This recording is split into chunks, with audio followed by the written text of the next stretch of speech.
پریشانیوں میں جا رہے ہیں تو نہ جایا کریں, لائف کو انجوائے کریں. اللہ نے ہمیں حصل میں خوشیاں دی ہیں, ٹینشنیں تو صحابہ نے اٹھائی ہیں, سمجھ رہے ہو, پریشانیاں تو ان لوگوں نے اٹھائی ہیں, میدان جنگ میں کٹتے تھے, شہید ہوتے تھے, بھوک کے اس سے یہ حالت ہوتی تھی. قرآن کہتا ہے او مسکینن ذا متربہ, ایسے مسکین کو کھانا کھلاؤ جس کو بھوک نے اس کے پیٹ کو مٹی سے ملا دیا ہو, زمین پہ پڑ جاتے ہیں نا بھوک کی وجہ سے. وہ لوگ تھے اصل میں جن کو پریشانی تھی, غربت کی, مہنگائی کی. ہمیں وہ پریشانیاں نہیں ہیں, ہم غریبیوں پہ اعتماد کر کے بیٹھ گئے ہیں. تو خوش رہنا سیکھو. اللہ کو یہ نا ٹیڑے میڑے چہرے پسند نہیں ہیں. ہر وقت مصیبت میں یار یہ نہیں ہو رہا, یہ نہیں مل رہا, یوں نہیں مل رہا, ایسے نہیں ہو رہا, یہ اللہ کو خوشی نہیں ہوتی, اللہ کو غصہ آتا ہے. دیکھو ایک باپ اپنے بیٹے کو کھلاتا ہے, پلاتا ہے, اس کو مختلف چیزیں دے رہا ہے, بلکہ باپ سے زیادہ شوہر کی مثال زیادہ اچھی طرح سمجھ میں آئے گی. ایک شوہر ہے, اپنی بیگم کو کھلاتا بھی ہے, پلاتا بھی ہے, اس کو شاپنگ بھی کراتا ہے, اس کو تمام نعمتیں دے رہا ہے. بیگم ہر وقت منہ بنا کے بیٹھی رہتی ہے. کتنا غصہ آئے گا نا مرد کو, کیونکہ ہم لوگ آدمی ہیں نا, ہم لوگ کو پتا ہے ان چیزوں کا. کتنا غصہ آتا ہے نا. آدمی کہے گا بیگم کبھی منہ پہ مسکراہٹ بھی لے آیا کرو, کبھی اچھا بھی بول دیا کرو. ایک آدمی کسی کے گھر گیا, میزبان نے کہا یہ کھانا کھائیے, مہمان نے کہا نہیں, میزبان نے کہا کبھی اچھا بھی کھا لیا کریں, آ جائے کھانا کھا لیں آپ, ٹھیک ہے نا. تو کتنا غصہ آتا ہے نا آدمی کو ناشکری بیوی پہ. بھائی بیگم کبھی منہ سے اچھا بھی بول دیا کرو, تو اس کو اتنا غصہ نہیں آتا. آپ کو اتنا غصہ نہیں آتا جتنا اللہ کو آتا ہے کہ ان کو ساری نعمتیں مل رہی ہیں, ساری خوشیاں, کھا رہے ہیں, پی رہے ہیں, سو رہے ہیں. ان کو ٹینشن اس کی ہو رہی ہے میرا بچہ سٹی اسکول میں کیوں نہیں پڑھ رہا, بیکن ہاؤس میں کیوں نہیں پڑھ رہا, اور مجھے ذاتی گھر کیوں نہیں مل رہا. تو اللہ کو غصہ آتا ہے ان چیزوں پہ. تو اللہ کو خوش لوگ پسند ہیں, سمجھتے ہو. غمزدہ لوگ اللہ کو بالکل بھی پسند نہیں ہے. غم صرف ایک اٹھاؤ, آخرت کا. غم کون سا اٹھاؤ؟ آخرت. میں آپ کو بتاؤں, ہم نے اللہ والوں کو دیکھا ہے, ان کو جب کوئی دنیا کی مصیبت پہنچتی ہے نا, تو ان کو غمزدہ ہوتے ہوئے شرم آ رہی ہوتی ہے. غمزدہ ہوتے ہوئے شرم آ رہی ہوتی ہے کہ اللہ کو کیا منہ دکھائیں گے. اللہ کہے گا اتنی خوشیاں تجھے دی ہیں. ہمارے حضرت مفتی رشید احمد صاحب رحمہ اللہ آخر عمر میں بیمار ہو گئے, تو جب کوئی ان کے پاس عیادت کے لیے جاتا نا, تو ایک عالم آئے ان کی خدمت میں, عیادت کے لیے گئے اور کہنے لگے آپ کو دیکھ کے بڑی ٹینشن ہو رہی ہے. تو حضرت نے فرمایا کہ مجھے تو ہو نہیں رہی, آپ کو پتہ نہیں کیوں ہو رہی ہے. انہوں نے فرمایا کہ میری عمر 70 سال سے زیادہ ہو گئی ہے, اب بھی بیمار نہیں ہوں گا تو کب ہوں گا بیمار بھائی. اب تو اس عمر میں تو زیادہ تر لوگ مر چکے ہوتے ہیں, ہم زندہ ہیں, اس پہ غنیمت ہے بھائی. تو ٹینشن نہیں لے رہے تھے. وہ کہہ رہے ہیں اب بھی نہیں بیمار ہوں گے تو کب ہوں گے بھائی, اب تو بیماری کی عمر ہے بھائی, اب تو جو ہے غریبی چل رہا ہے. پھر بھی مانتے نہیں تھے کہ میں بیمار ہوں. ٹھیک ہے نا, ان کو کہ مجھے شرم آتی ہے اپنے آپ کو بیمار کہتے ہوئے. بلکہ حضرت تو یہاں تک فرمایا کرتے تھے اگر بیمار ہو نا, دوائیں چھپ کے کھایا کرو, دنیا کو نہ بتایا کرو میں بیمار ہوں, میں یہ ٹیبلٹ. آج کل دوائیں کھانا فیشن بن گیا ہے. جتنا بڑا آدمی ہوگا نا شوگر کی گولیاں کھا رہا ہوگا. یہ ایک فیشن ہے کہ سر جو ہے صبح یہ ٹیبلٹ لیتے ہیں, شام کو یہ ٹیبلٹ کھاتے ہیں. غریب آدمی ٹیبلٹ ویبلٹ بیچارہ وہ پاپے چائے میں ڈبو ڈبو کے کھا رہا ہوتا ہے. یہ مالداروں کے مسائل ہیں کہ سر آپ کی شوگر کہاں پہنچ چکی ہے. ٹھیک ہے نا, مالدار جس کو شوگر نہیں ہے غریب آدمی ہے, اس کو شوگر ہی نہیں ہے. یہ تو فیشن ہے نا. تو حضرت فرمایا کرتے تھے کہ بیمار بھی ہونا دوائیں چھپ کے کھایا کرو, لوگوں کے سامنے اپنی کمزوریوں کو اور بیماریوں کو شو مت کرو. سمجھتے ہو؟ کہا کہ صحیح ہے, بس ہم ٹھیک ہیں, بہترین ہے. یہ کچھ زیادہ تقویٰ ہو جائے گا, آپ کھا لیں, ایسا نہ ہو شوگر ہو گئی آپ چھپ کے, کہیں جگہ نہیں مل رہی تو مر ہی گئے. اب جو دواؤں کا عادی ہو جاتا ہے وہ تو کیا چھپ کے کھائے گا, وہ تو کھلے عام کھاتا ہے. اچھا کچھ دوائیں نہیں ہیں, وہ کہلاتی ہیں دوائیں, جیسے ملٹی وٹامن گولیاں, یہ کوئی دوائیں نہیں ہیں. اگر یہ کوئی کھا رہا ہے تو یہ کوئی دواؤں کی فہرست میں یہ چیزیں نہیں آتی ہیں.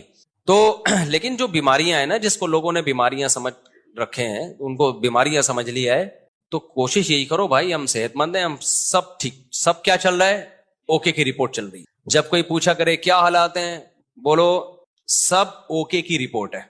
رپورٹ کا لفظ میں اس لیے استعمال کرتا ہوں کہ رپورٹوں پہ لوگوں کو یقین ہوتا ہے. دیکھو آپ کسی سے پوچھ رہے ہیں کہ آپ کے جگر ٹھیک کام کر رہا ہے, لیور ٹھیک ہے, آپ کا کڈنی ٹھیک ہے, وہ کہے گا ہاں ٹھیک ہے. آپ کہیں گے رپورٹ ہے تمہارے پاس, لیب سے رپورٹ ہے, وہ کہے گا ہاں جی یہ رپورٹ ہے. تو رپورٹ دیکھ کے یقین آ جائے گا نا. تو صرف یہ نہیں بتایا کرو میں خیریت سے ہوں, آپ بولو میرے پاس خیریت کی باقاعدہ رپورٹ ہے. ٹھیک ہے.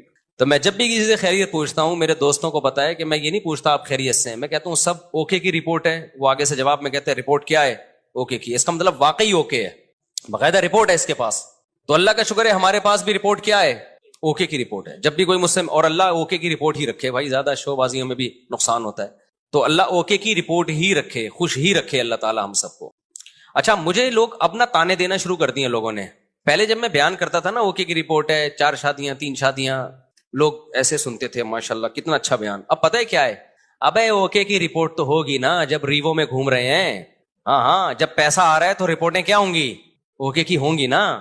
یہ جو کھلکھلا رہے ہیں ممبر پہ، یہ اس کے پیچھے کیا ہے؟ پیسہ ہے. تو میں کہتا ہوں کہ ہم تو اللہ کا شکر ہے خوشی ہیں الحمدللہ، ہمیشہ سے اللہ نے خوشی رکھا ہے. ہماری ضرورتیں اتنی محدود ہیں اور اللہ خوشی رکھے ہمیں. لیکن لوگ نا کسی حال میں الحمدللہ خوش نہیں ہے. ان کو یہ ہے کہ پہلے پھٹ پٹی پہ گھوم رہے تھے، اس کی ٹینشن، اب ریوو میں گھوم رہے ہیں تو اس کی بھی ٹینشن یہ لوگ لے رہے ہیں. تو یہ آپ کی ٹینشنیں ہیں، آپ جتنی چاہو بڑھا لو. ہم جب کسی کو ریوو میں گھومتا ہوا دیکھتے تھے، ہم اپنی پھٹ پٹی پہ گھومتے تھے، اس وقت بھی ہمیں ٹینشن نہیں ہوتی تھی. سمجھ رہے ہیں نا؟ اور جب ہم ریوو میں آ رہے ہیں تو بھی ہمیں ٹینشن نہیں ہو رہی. آپ کو پہلے بھی ٹینشن تھی کہ مفتی صاحب پھٹ پٹی میں گھومتے ہیں اور باتیں 4 شادیوں کی کرتے ہیں. میری پھٹ پٹی بائک دیکھی آپ لوگوں نے؟ ایسی ایسی بائکیں میں نے رکھی ہیں نا جن کے ماڈل ہی ختم ہو چکے ہیں، یعنی مارکیٹ میں بھی نہیں ملتی. میں نے رکھی ہے ہونڈا 110، کبھی نام سنا؟ ہونڈا 110. روزانہ صبح بائک کی بات کر رہا ہوں، دھکا لگتا تھا اس کو. ہم اس وقت اس سے زیادہ خوش تھے جتنے اب ہیں. میرا جو بچپن سے میرے ساتھ ہے نا وہ مجھے زیادہ جانتے ہیں، وہ مجھے بہت اچھی طرح جانتے ہیں. ہمیشہ میری باتیں کروڑوں کی رہی ہیں اور دکان میرے پاس پکوڑوں کی رہی ہے. اللہ کا شکر ہے میرے ساتھ جو میرے بچپن کے دوست ہیں وہ جانتے ہیں پیسوں کی تو ہمارے کبھی بات ہی نہیں کی، ہم نے نہ پیسہ کمانے کی کبھی فکر کی ہے. تو پھر ہم نے گاڑی جب میں نے خریدی نا ایف ایکس، پرانا ماڈل جس کی چھت پچکی ہوئی تھی، 40,000 قسطوں پہ میں نے گاڑی لی تھی. 40,000 قسطوں پہ، 3,000 منتھلی قسط تھی. لوگ کہتے تھے اتنی سستی قسطوں پہ کہاں سے مل گئی. جب گاڑی دیکھ کے کہتے تھے مفتی صاحب کسی نے آپ کو چونا لگا دیا ہے، یعنی اس پہ بھی مہنگی ہے. اسی میں ہم رشتے لینے جا رہے ہوتے تھے تیسری شادی کے. اس کو کہتے ہیں دکان پکوڑوں کی اور باتیں کرو. خوشی خوشی جاتے تھے، خوشی خوشی. اسی گاڑی کو دیکھ کے رشتے ریجیکٹ بھی ہوتے تھے، ٹھیک ہے نا. پھر بھی ہم اب سے زیادہ خوش تھے الحمدللہ. اب سے جتنے اب خوش ہیں اس سے زیادہ خوش تھے. تو نہ ہم ایف ایکس میں ہم پریشان تھے. میں تو اس پہ خوش ہو رہا تھا یار ہماری اوقات تو ایف ایکس کی بھی نہیں ہے. 40,000 قسطوں پہ منتھلی. وہ خریدی کیوں میں نے؟ میرے پاس سہراب موٹر سائیکل تھی. سہراب کا نام سنا ہے؟ اچھا، اصل میں میرے پاس تھی GTO 125.